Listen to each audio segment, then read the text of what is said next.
నర్సయ్య నువ్వు పైసలు ఎప్పుడు ఇస్తావా ఇవ్వవా? అప్పు చేసి నీ బిడ్డకు లగ్గమే చేసినావు, నీ పని అయితే ఎక్కించుకున్నావు, కథం అయిపోయింది. అయిగా నువ్వు గిట్ట నాకు తొందరగా పైసలు ఇవ్వలేదు అనుకో, నీ ఇంటికి అయితే తాళం వేసి ఖాయం.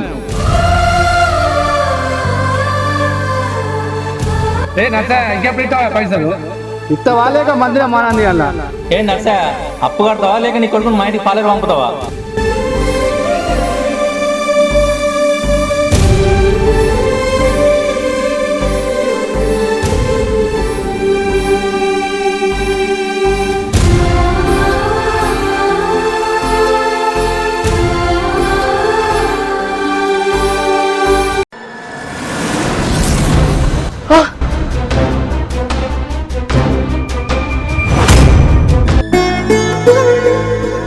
బాబు బాబు నీకేం కాలేదు కానీ? అయ్యో ఏమైంది బిడ్డ? గట్ల కావడం ఎందుకు బాబు?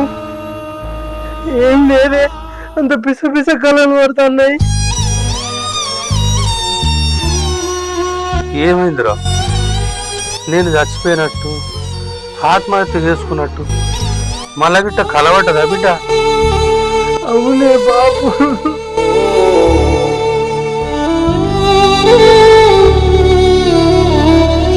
నువ్వేం బాధపడకు బిడ్డ, మన అప్పులన్నీ తీరేదాకా, నువ్వు కొలువు సంపాదించి నీ కాళ్ళ మీద నువ్వు మంచిగా నిలబడదాకా ఈ బాబుకి ఏం కాదురా.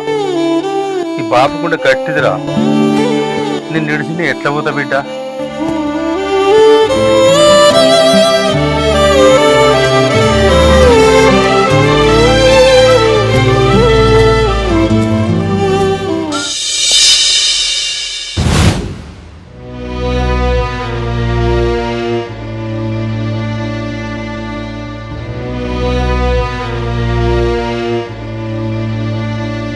బాపు, నేను బట్టల షాప్లో పని కోతానని.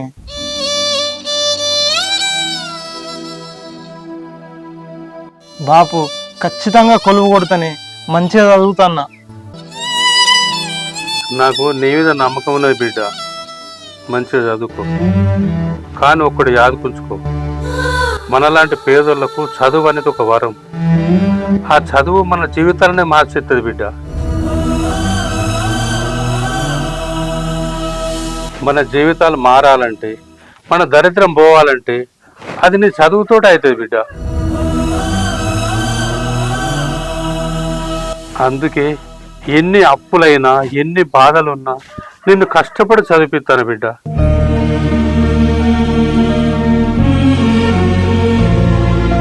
అయినా నా పిసగాని చదువుతోటి మన జీవితాలు మారుతాయని నాకంటే ఎక్కువ నీకే తెలుసులే. అవు కదా బిడ్డ? సరే బాపు, నేను పనికోయేస్తా.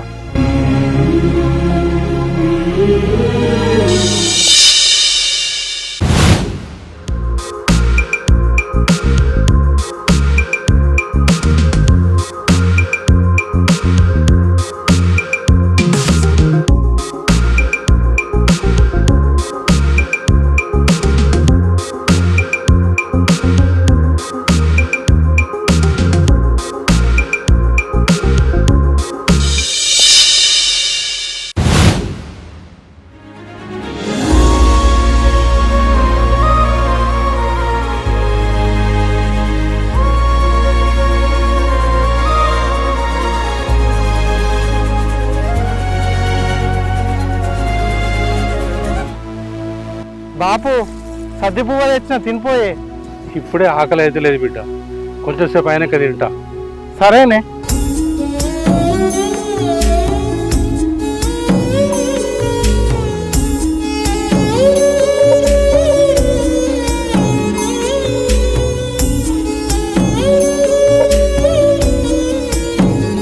బిడ్డ నీకెందుకు రగ్గి కట్టం, ఇది నేను చేసుకుంటా కానీ నువ్వే చదువుకోపోరా. సరే బాపు.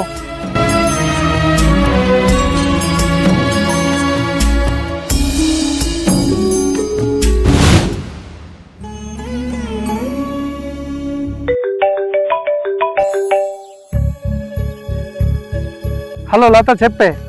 ఓయ్, ఎన్నిసార్లు ఫోన్ చేసినా ఫోన్ లిఫ్ట్ చేస్తలేవు, ఏంది సంగతి? ఓ మొద్దు, ఏం లేదే, గ్రూప్స్ దగ్గరికి వస్తున్నాయిగా, నీకు తెలుసు కదా, చదువుకుంటున్నా. అమ్మో అవును కదా, ఓవర్ బిల్డప్ ఆపరా. మాకు తెలుసు, మేం కూడా చదువుతున్నాం. మరీ నీ లెక్కల కాదనుకో, ఏదో అలా అలా అలా. సరే తీయే చెప్పు. తిన్నవా? ఏం కూర? దీనికి ముచ్చటే దొరకది, ఇదో సోది మొక్కది.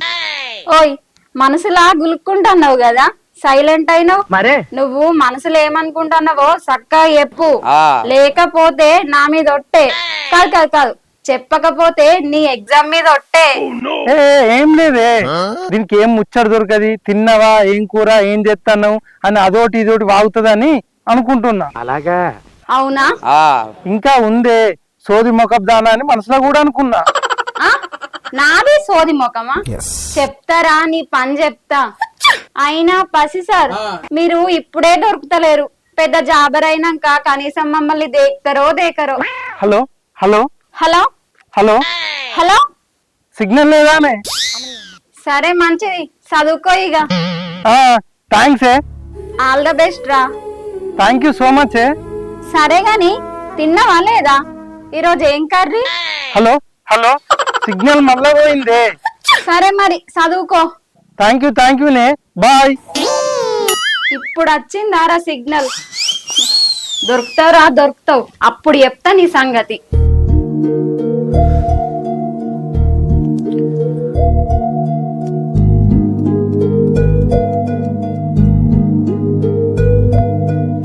ఎండ పాడుగానే ఎండ కొట్టబట్ట ఆకలేదు బిడ్డ కూడా దిట్టుగా తినే బాపు. అయితే కానీ గీడ కూర్చుని చదివితే ఏమన్నా సమాడతారా? పోయి ఇంటికాడ చదువుకోపో. సరే బాపు, మరి తొందర రా ఇంటికి.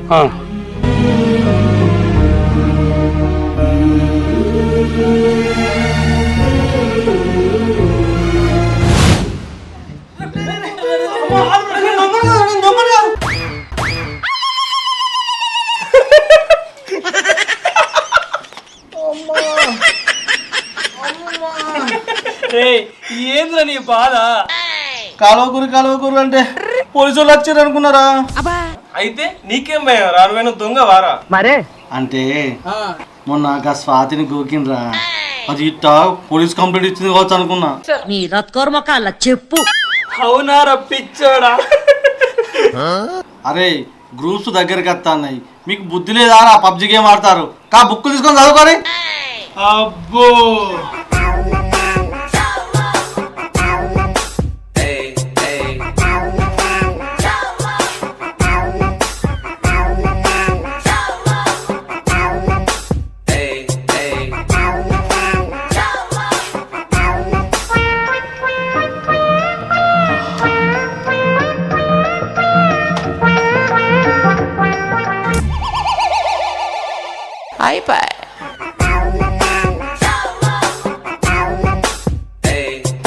ఏంద్రా వాడు మంచిగా అనుకున్నాడు. రే మేము ఇంతకుముందు ఫోన్లో పబ్జి ఆడంగా కాలువరా అంటే వాడు పండుకున్నాడు, లేసొచ్చి కింద పడ్డర్రా. అడాట ఎవరిని పోలిని కోకిండాట. అవునా? ఆవు వాళ్ళ సంగతి చెప్తా. అరే ఆడపిల్ల అంటే ఆట బొమ్మ అనుకుంటున్నావారా? అదా స్టేషన్ కి దండం పెడతా సార్, నన్ను క్షమించండి సార్, నన్ను క్షమించండి. క్షమించరా ఓరి నువ్వారా? నీ ఏషాలు అన్ని తెలుసు. ఓరిలం గెలకాకు, లగ్గం అవుతుంది. సరే సరే, సిగ్గు లేదారా? ఎగ్జామ్స్ ఉండగా అంటాను. బర్రె పండ్లు పెట్టుకొని నవ్వకుర్రి. అరే ఇవ్వరాకి పబ్జి గేమ్ ఆడిర్రా? అదే లేదురా, చదువుతాను. చదువుతారా? అయితే ఇవ్వరాకి ఏం చదివిరో చెప్పుర్రా. అంటే అది అది మీ దుంపల్ మీరెక్కడ తయారయ్యారా బాబు? ఇదేనారా మీ చదువుడు? పిచ్చోళ్ళారా, బుక్స్ ఇయ్యి.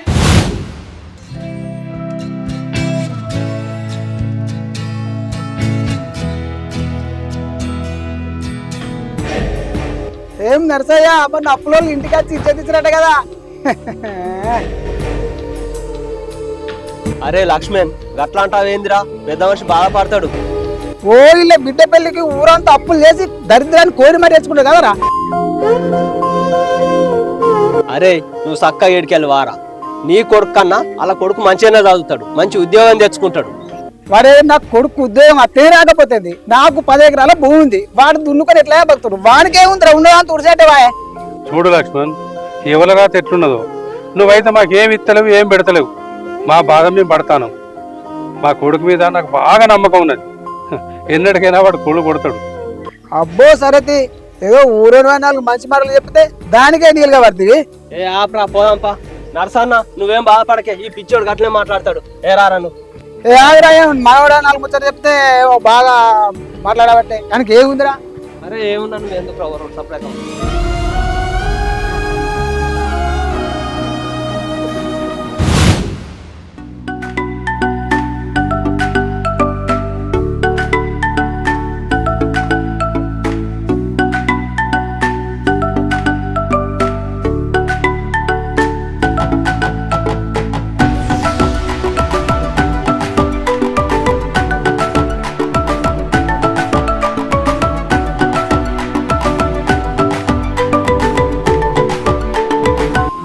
అరే మనం మన జీవితాలు మారాలంటే బాగా కష్టపడి చదువుకుంటేనే మన జీవితాలు మారుతాయి. అరే మన కష్టం మన జీవితాన్ని మారుస్తుంది రా.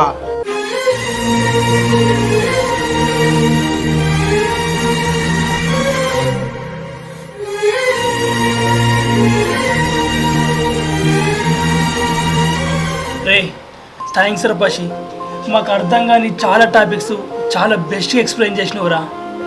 ఇలాంటి బెస్ట్ ఫ్రెండ్ దొరకడం మా అదృష్టం రా. నువ్వు దేవునిరా మావా.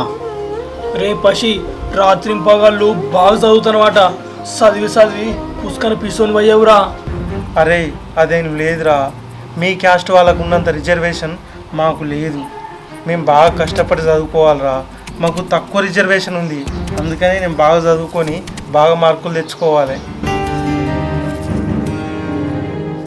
అరే సరే మామ, ఆల్ ద బెస్ట్ రా నీకు. అరే మీకు కూడా ఆల్ ద బెస్ట్ రా. రే పషి, కొంచెం గిట్ట డౌట్లు ఉన్నప్పుడు కొద్దిగా అర్థమయ్యేటట్టు చెప్పురా.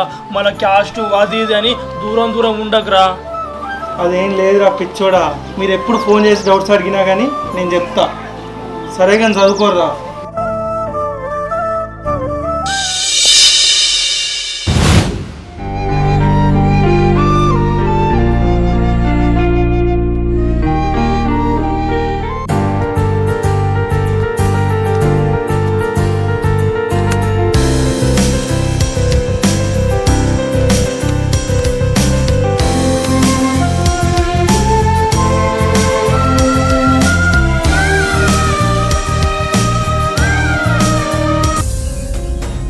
బిడ్డ దూపైతుంది, కొన్ని మనుషులు లేపోరా. కూర్చో బాబు.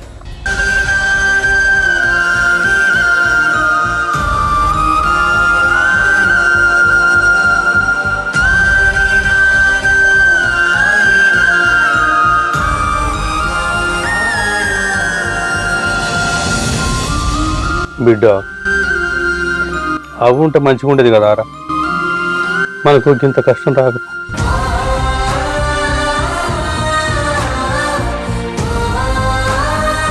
బిడ్డ నీకు ముచ్చట చెప్పాలరా. నిన్న నేను చేను కాడికి రాగా మీ దోస్తు పరమేశ్వర నాన్న కలిసిండు.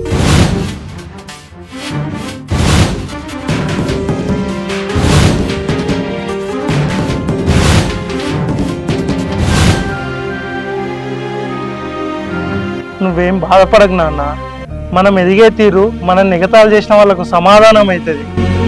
గంతే బిడ్డ, నీ మీద నాకు చాలా నమ్మకం ఉన్నది. మంచిగా చదువుకో. నీ చదివే మన తలరాతను మార్చుది బిడ్డ. బిడ్డ ఆకలి అవుతుంది, ఒకటి అన్నం తింటా.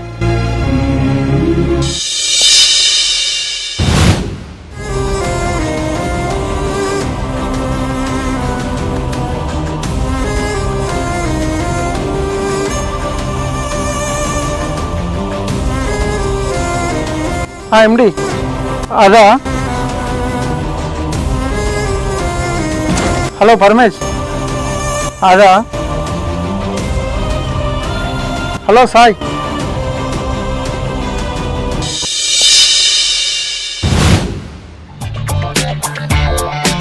రే మామ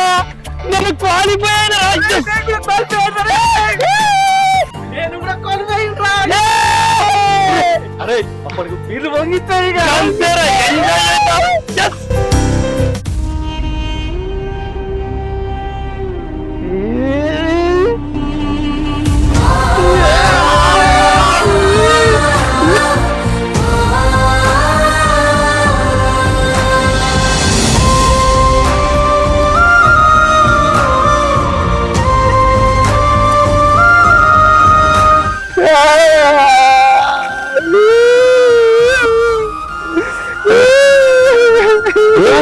పెడతానురా బాబు నీ ఎగ్జామ్ లో క్వాలిఫై కాలేదు.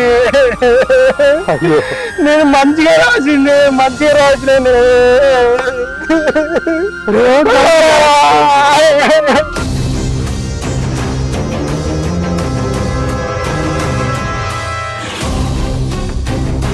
ఏమైంది అర్థన్నా? నా కొడుకు బాగా చదువుతాడు, కష్టపడతాడు, ఏమేమి అంటే కదా. అరే లక్ష్మణు దెప్పి పొడుచుడు అవసరం వారా? ఈ ముచ్చట అని తెలిస్తే నీతో రాకనే పోదు. పోదాంపా. నువ్వు ఆగు.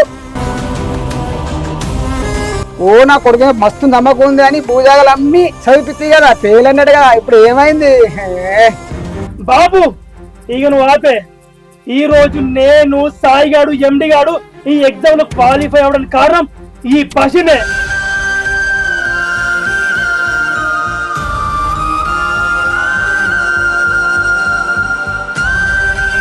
ఒరే పరమేశు, నువ్వన్నీ నిజమేనారా? 100కు 100% నిజం నానా. మాకు వచ్చిన ప్రతి ఒక్క డౌట్ ఈ పసి క్లారిఫై చేసిండు. ఇలాంటి బెస్ట్ ఫ్రెండ్ మాకు ఉండడం వల్లే ఈ రోజు మేము ఎగ్జామ్స్ క్వాలిఫై అయ్యాం. రే పసి, నీకన్నా తక్కువ మార్కులు తెచ్చుకొని మేం పాస్ అవడేంది, మాకన్నా ఎక్కువ మార్కులు తెచ్చుకొని నువ్వు ఫెయిల్ అవడేందిరా? రిజర్వేషన్లు కేవలం రిజర్వేషన్లు రా. 10% జనాభా లేని వాళ్ళు ఈడబ్ల్యూఎస్ ద్వారా 10% రిజర్వేషన్ పొందుతున్నారు. మాలాంటి బీసీ వాళ్లకు రిజర్వేషన్ తక్కువ ఉండడం వల్ల ఎన్ని ఎక్కువ మార్కులు వచ్చినా లాభం లేకుండా పోయింది. మా బీసీలలో పేదవాళ్ళు ఉండరా? అంతేందుకు మా వరకే చూడండి, గట్టిగా వానొచ్చినా గట్టిగా గాలి వచ్చినా కూలిపోయే ఇల్లు మరి.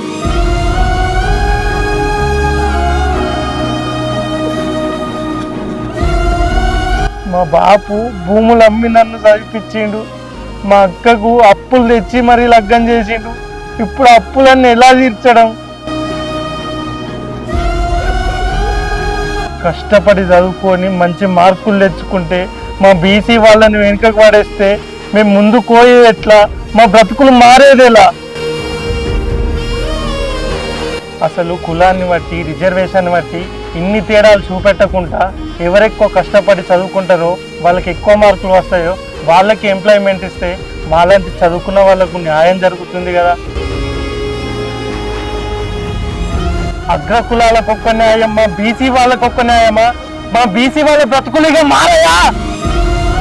ఇదొక పరమేష్ కథనో ఇదొక నరసన్న కథనో కాదు. ఎందరో పేదింటి కుటుంబాల కన్నీటి గాథ. ఎన్నో ఏళ్ల నుండి అగ్రవర్ణాల ఆధిపత్య పరిపాలనలో బడుగు బలహీన వర్గాల ప్రజలు నలిగిపోతూనే ఉన్నారు. ఎందరో నిరుద్యోగుల నిరాశలతో తనువులు చాలిస్తూనే ఉన్నారు. పేదింటి తల్లిదండ్రులు తమ పిల్లల్ని బాగా చదివించి ఉన్నతమైన ఉద్యోగాలు సాధించాలనే తపనలతో భూములమ్మి, నగలమ్మి, ఇల్లు జాగలమ్మి పిల్లల చదువుల కోసం పెట్టుబడి పెడుతున్నారు. తల్లిదండ్రుల ఆశయాలను నెరవేర్చేందుకు, తమ జీవితంలో స్థిరపడేందుకు విద్యార్థులు నిత్యం పుస్తకాలతో కుస్తీపడి 5 రూపాయల భోజనం కడుపు నింపుకొని 30 ఏళ్ళు నిండిన పెళ్లిళ్ళు చేసుకోలేక ప్రభుత్వం వేసే నోటిఫికేషన్ల కోసం పడిగాపులు కాసి పోటీ పరీక్షలు రాస్తే పుట్టెడి ఆశలతో ఉన్న నిరుద్యోగుల నోట్లో మట్టి కొట్టే హక్కులే అమలవుతున్నాయి. రాజ్యాంగంలో ఉన్న రిజర్వేషన్లు కొన్ని వర్గాలకు అనుభవిస్తుంటే ఈడబ్ల్యూఎస్ కోటా పేరుతో అగ్రవర్ణాలు 10% ఉద్యోగాలను ఎత్తుకుపోతున్నారు. 100కి 56% ఉన్న బీసీలు అన్ని రంగాల్లో మోసపోతున్నారు. ఉద్యోగాలతో జరుగుతున్న కుట్రలను ఎవరు ఛేదిస్తారు? ప్రజాస్వామ్యం ఎవరికి వంత పాడుతుంది? ఒక పేద బీసీకి రావాల్సిన ఉద్యోగం అన్యాయంగా చేజారిపోతుంటే ఏ తండ్రి గుండెైనా ఆగిపోతుంది, ఏ ఒక నిరుద్యోగి కళ అయినా చెదిరిపోతుంది. బీసీలలో చైతన్యం రానంత కాలం అన్ని రంగాల్లో బీసీలకు అన్యాయమే జరుగుతుంది.